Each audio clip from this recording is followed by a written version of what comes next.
Olá pessoal, tudo bem? Hoje então eu estou estreando um quadro novo aqui no canal. Este quadro é chamado de Eu Colecionador, ou seja, eu vou contar um pouquinho da minha história desde quando eu comecei a colecionar lá nos anos 80 até chegar na minha coleção que está hoje aqui, 2021. Vai ser um bate-papo com vocês aqui onde eu vou contar tudo ou quase tudo o que eu lembrar, do que eu colecionava aí quando criança, quando adolescente. E esse bate-papo vai se estender aí por 10 vídeos, porque é um bate-papo meio extenso, então eu resolvi dividir em 10 vídeos que vão até o final do ano. Eu pretendo encerrar aí esse ano, esse quadro contando então toda ou praticamente toda a minha história aí dentro do mundo do colecionismo. Espero que vocês gostem. Eu sou o Fragoso e você está no Vício de Colecionar. Bom, lá nos primórdios dos anos 80, quando eu era criança, eu lembro muito bem que minha mãe, ela era, até hoje, basicamente, é uma pessoa acumuladora. Ela gosta de guardar as coisas com aquele pensamento de que um dia eu posso utilizar. Então ela guarda bastante coisas e a vida toda ela fez isso. E o meu pai, ele gostava muito de música, ele era apaixonado por música, ele tinha muita fita cassete, muitos vinis, e eu acho que eu peguei um pouquinho dos dois, eu juntei aí um pouquinho dos dois para fazer ou ter essa minha formação aí para o mundo do colecionismo. Tem coisas que eu gosto de acumular e tem coisas que eu gosto de colecionar, então eu consegui contrapor, eu consigo dividir essas duas situações. E no vídeo de hoje eu vou tentar retratar aí como foi o início da minha fase de colecionismo quando eu era criança, lá nos primórdios dos anos 80, final dos anos 80, basicamente do meio dos anos 80 até o final dos anos 80, nessa década aí. Nessa época eu lembro que, como meu pai, ele trabalhava num banco, ele era bancário, então ele tinha, digamos, de certa forma assim, uma situação financeira que conseguia trazer itens para a gente ler. A gente começou então com os gibis. Meu pai sempre que viajava, sempre que ele saía para as cidades vizinhas, ele sempre comprava gibis da Turma da Mônica para a gente fazer a leitura. E eram gibis que eu adorava a leitura da Turma da Mônica. Então esse foi o meu primeiro contato com os gibis do Maurício de Souza. E eu tinha caixas e caixas cheias com esses quadrinhos aí da Turma da Mônica, eu adorava. Tinha também, meu pai fez uma assinatura de uma revista, não sei se existe, acho que existe, nos dias de hoje, é chamado Nosso Amiguinho. Então meu pai tinha assinatura, então junto com as da Turma da Mônica a gente recebia essa revista mensal aí da Turma do Nosso Amiguinho. Então nós tínhamos essas leituras e eu fui acumulando esses quadrinhos, fui guardando. Infelizmente eu perdi praticamente toda essa coleção, eu tinha muito gibi, eu tinha muitos quadrinhos da Turma da Mônica e do Nosso Amiguinho, e até hoje eu sinto assim, muito no coração por ter tido essa perda. E com isso, com o passar do tempo, eu consegui aqui recentemente a edição número 18 do Cebolinha. Então, mais perto que eu vou chegar aí da minha coleção de gibis vai ser essa edição aqui, que por enquanto é a única que eu tenho aqui, guardada, e comprei recentemente lá na Paco Belo, paguei R$ 2,50, quer dizer, o preço é R$ 2,50, mas eu tenho aí o desconto, então saiu um pouco menos, e essa é a única que eu tenho aqui na coleção, e eu pretendo pelo menos ter uma de cada, da época, do Cebolinha, da Mônica, do Cascão, da Magali, enfim, os almanaques que eram lançados. Eu tinha muito gibi mesmo, mas infelizmente esse aqui é o mais recente que eu comprei aí e tenho aqui guardado com muito carinho, porque isso aqui traz uma lembrança muito saudável e muito carinhosa da minha infância.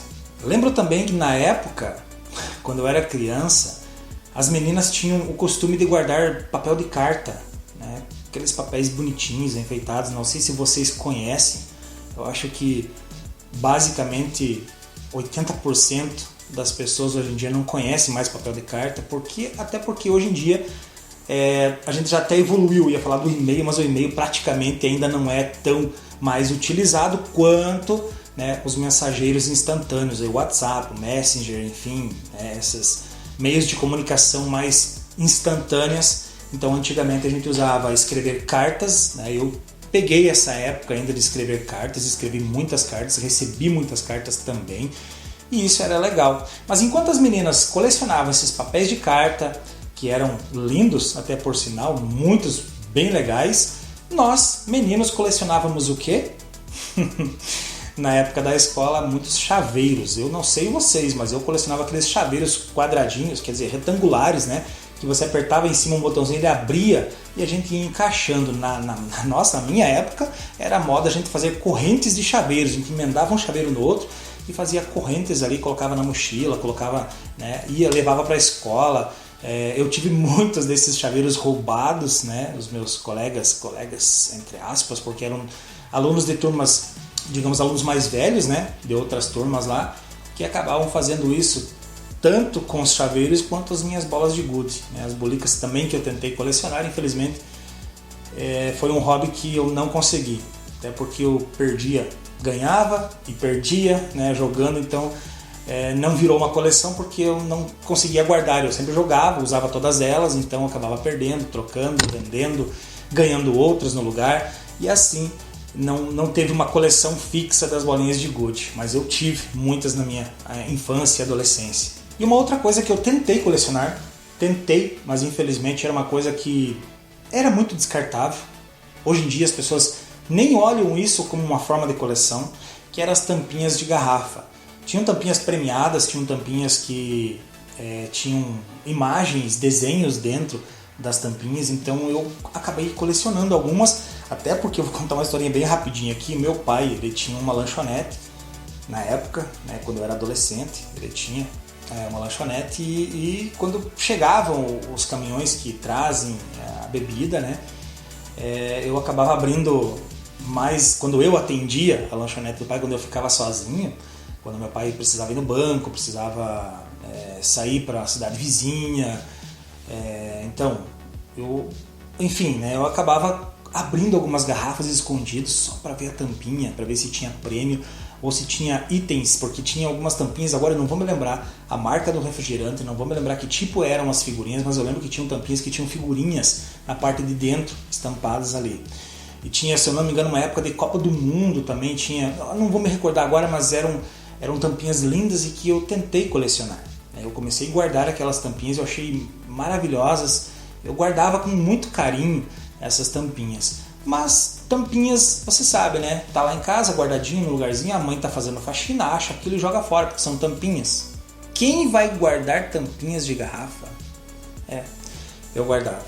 Mas infelizmente perdi todas, como eu falei, num dia de uma faxina ou outro. A mãe achou e descartou todas as tampinhas, porque tampinha, quem coleciona tampinha? Ninguém. É uma coisa que não é colecionável aos olhos de quem não entende ou não sabe o que tem aí de valor nessas tampinhas. E como eu falei no início, né, meu pai então ele colecionava discos, fitas e tocava, ele gostava muito de música.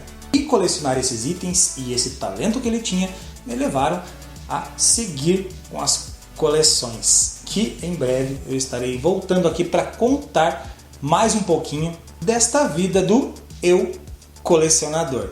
Espero que vocês tenham gostado. Me digam vocês o que acharam desse breve relato e continuamos então numa próxima oportunidade. Até lá. Tchau, tchau.